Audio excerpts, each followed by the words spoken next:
Straight ahead on 12 News, new legislation to prevent cell phone thefts. Then a lesson on Hmong culture. It's great to have these kind of days to take back in our history. Through the eyes of a Brooklyn Park resident. But first, more concerns about the planned Bottineau Light Rail project. We want you to put this somewhere else. Keep it along 81. 12 News starts right now. A public hearing on the proposed Bottineau Transitway drew more opposition from concerned citizens Tuesday night. Last week, residents of Golden Valley complained about the light rail's potential impact there on wetlands and on their neighborhoods. This week, Brooklyn Park residents had different concerns, and that's where Delane Cleveland is right now, and he joins us live to explain. Delane? Yeah, Mike and Alex, I'm near the intersection of 85th Avenue and West Broadway here in Brooklyn Park. There's a light rail transit station planned for this very intersection right in front of North Hennepin Community College. Now, as for all the homes in this area that are along the proposed route, they'd be impacted in one of two ways, either through construction or through property acquisition. The sights and sounds of light rail transit are still years away from possibly cutting through the northwest suburban landscape. But Tuesday night at Brooklyn Park City Hall, common sense tells me it is not a wise decision for our city. Concerned residents packed the council chambers. Well, I'm waiting for the light rail too to go somewhere else.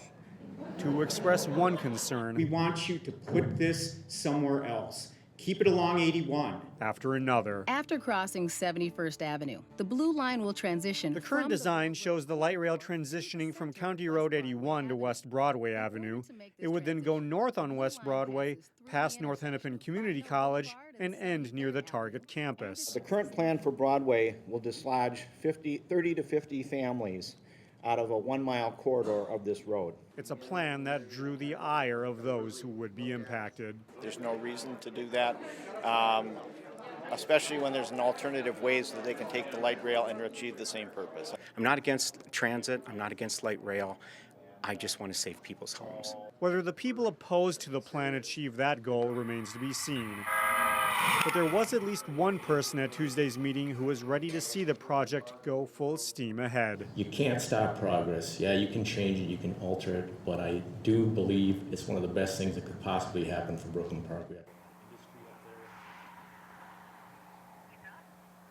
Another public hearing on the proposed Bottineau Transitway is scheduled for tonight at Crystal Community Center. So if you can't make it to that public hearing, though, you can still submit comments to Hennepin County all the way up through May 29th.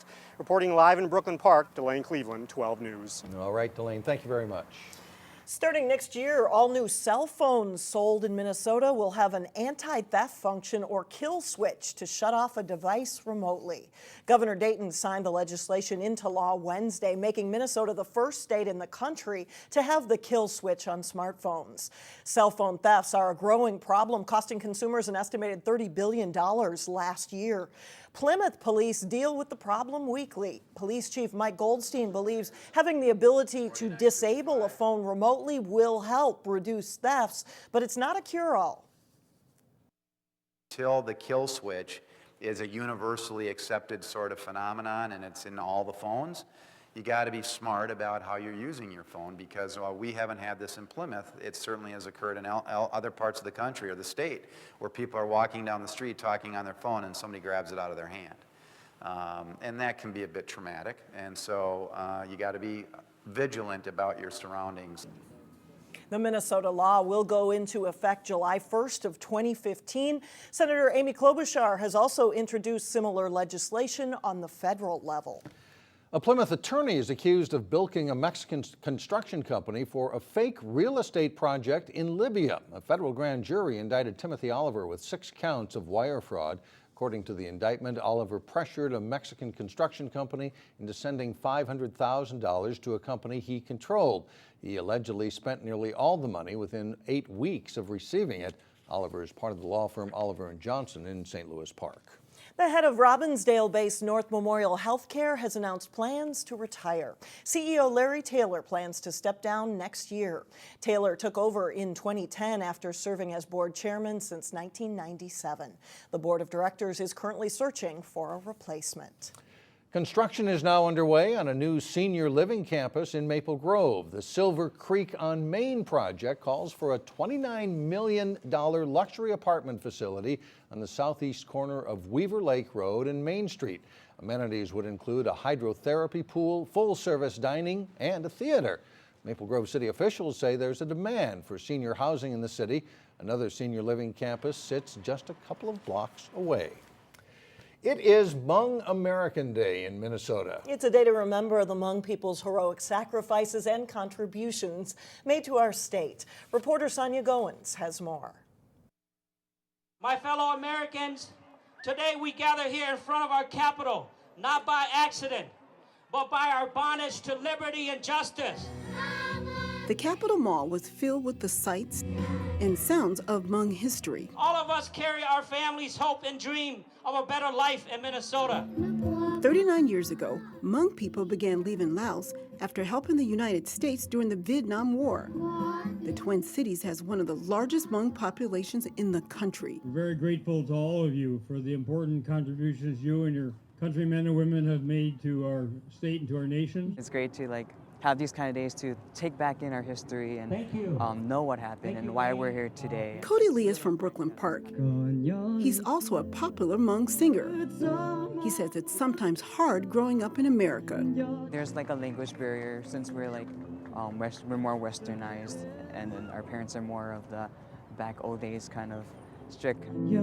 But Cody says he wouldn't have his career if it weren't for his parents who immigrated here from Laos. She's the oldest daughter of her family, Thank you to our and she would have to take care of her younger siblings while they ran through the jungles of Laos to make it to Thailand. Cody says he sings in Hmong and English to bridge the cultural gap between younger and older generations. It helps a lot of our younger youths and the elder kind of know what we're going through too, since we moved here to the United States. Now, organizers say Hmong American Day is not just about remembering history, but looking forward to a successful future. Keep striving, keep growing, and keep helping your community. In St. Paul, Sonia Goins, 12 News. Both Brooklyn Park and Brooklyn Center have large Hmong populations. Tonight, there's a Hmong American Day ceremony at the Minnesota History Center, also in St. Paul. Coming up, 'tis the season for garage sales. You got that right. 12 News Money Savers takes us bargain hunting next. And then later in sports, district bragging rights are on the line as Osseo, Park Center, and Maple Grove compete at the District 279 track meet. But first, stuck in a weather rut, it'll feel chilly on Thursday. For a lot of people looking for a good deal, garage sales are becoming a big part of life in the suburbs. As many as 600,000 people buy an item at a garage sale each week. The season is heating up now. In today's Money Savers Report, 12 News reporter Shannon Slatton has a few tips to know before you go.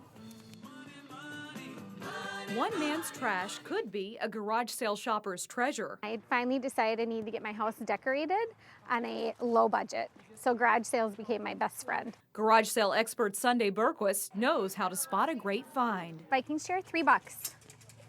Great. Sunday says it begins with you. I wear comfortable shoes. I bring a bag that's easy to carry my money in. You know, us girls have these huge bags. You don't want to be lugging that around in a garage sale.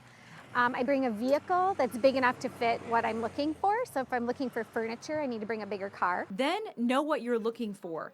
More than 95,000 garage sales are posted to Craigslist every day. Find the ones that offer what you want. I'm usually looking for furniture, so I'm going to look online at the garage sales that list that they have furniture. The early bird gets the worm. Thursday, when most sales open, is the best day to shop. I want to be there first to get my hands on the best furniture or whatever it is. So I like to be there early the first day for first picks. Don't be deterred by a rainy day. It could actually work in your favor. If your garage sale is packed, they're not going to be as motivated to try and get rid of it because there's a lot of people shopping. So for sure. Rainy days are great. And bring small bills. Be willing to negotiate price and be willing to walk away. People need to remember to have good manners when they're at garage sales and not get upset if the homeowner doesn't want to take a lower price and not expect them to just give away their stuff. To make the most of your time, look for community or neighborhood-wide garage sales. Brooklyn Park's community-wide garage sale begins Thursday, May 15th, and it goes until Saturday. Robbinsdale's first citywide garage sale is on June 7th. For Money Savers, Shannon Slatton, 12 News. And according to statistics, the items people like to see at garage sales are tools, collectibles, and sports equipment. The least favorite items are stuffed animals, televisions, and old magazines. Coming up, why people in Crystal actually volunteered to go to jail today. But first in sports, Armstrong and Andover need overtime to decide the boys' lacrosse matchup. John Jacobson has that and more when we come back.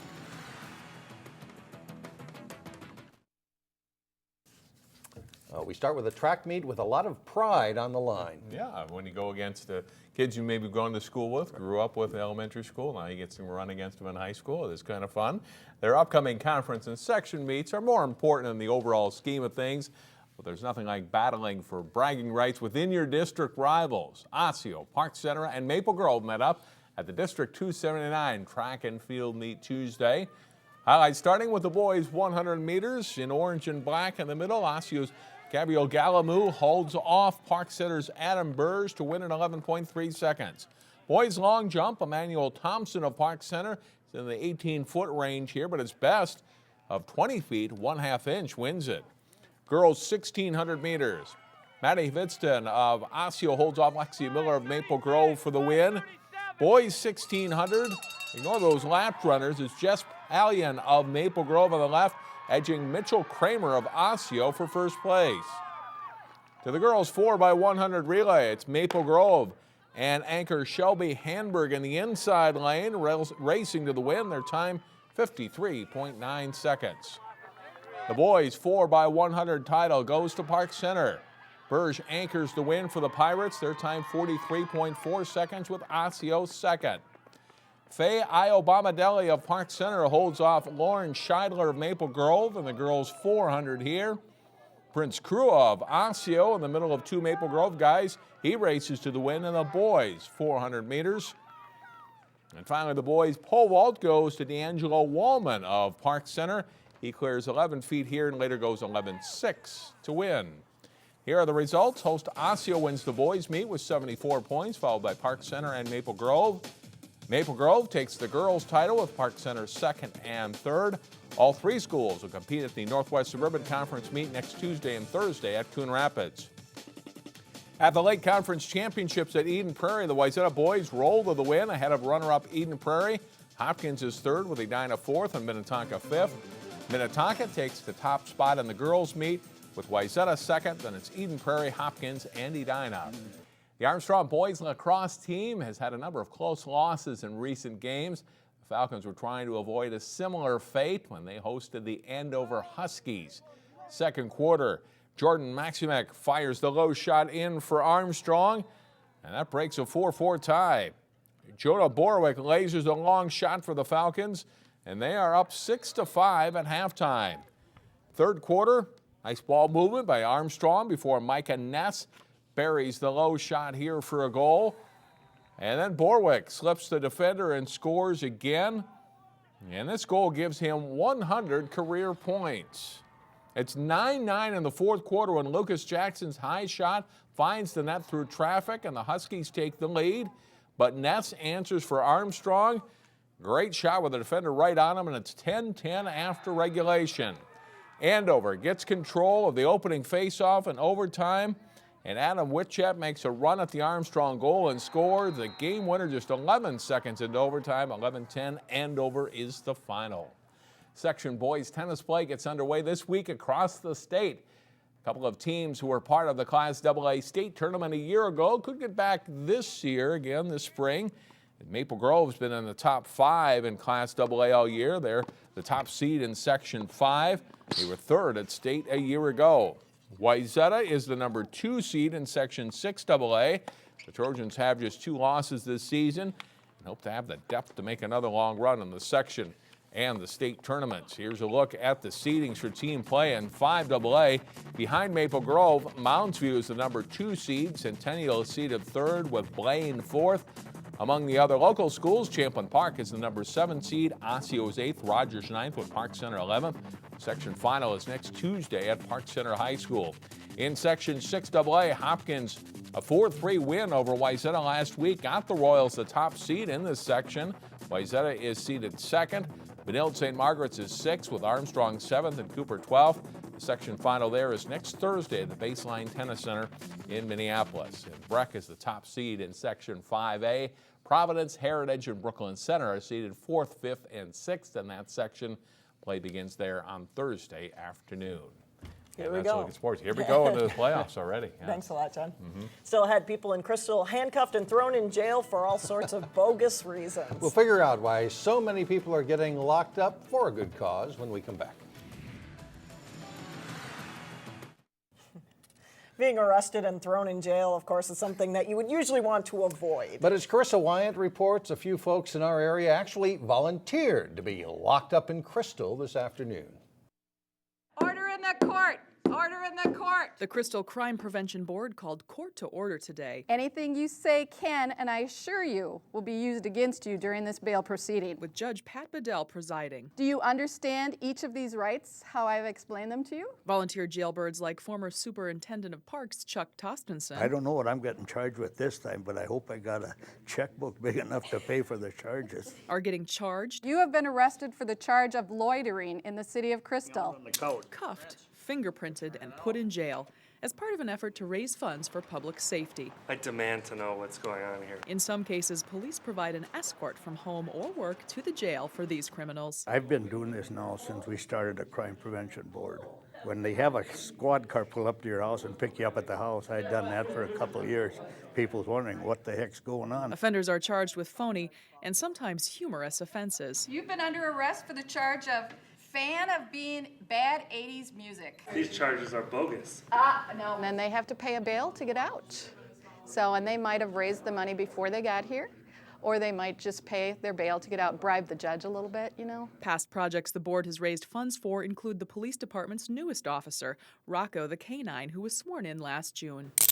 Typically, Crystal police will put cuffs like these on a half a dozen or more people today. The fundraiser is the biggest of the year for the Crime Prevention Board, raising about $1,200. We help the police. You know, there's always budget cuts going on.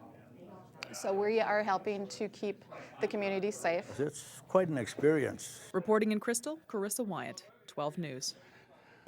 Each year, the Crystal Crime Prevention Board raises about $2,000 for a number of public safety projects. And these people got to be guilty of something, Yeah, don't you think? These charges are bogus. Yeah, that's right. Being a fan of 80s music. Lock them Not up. gonna fly. That's it for now. Thanks for joining us, everyone. We'll see you back here tomorrow. Community Corner is coming up next.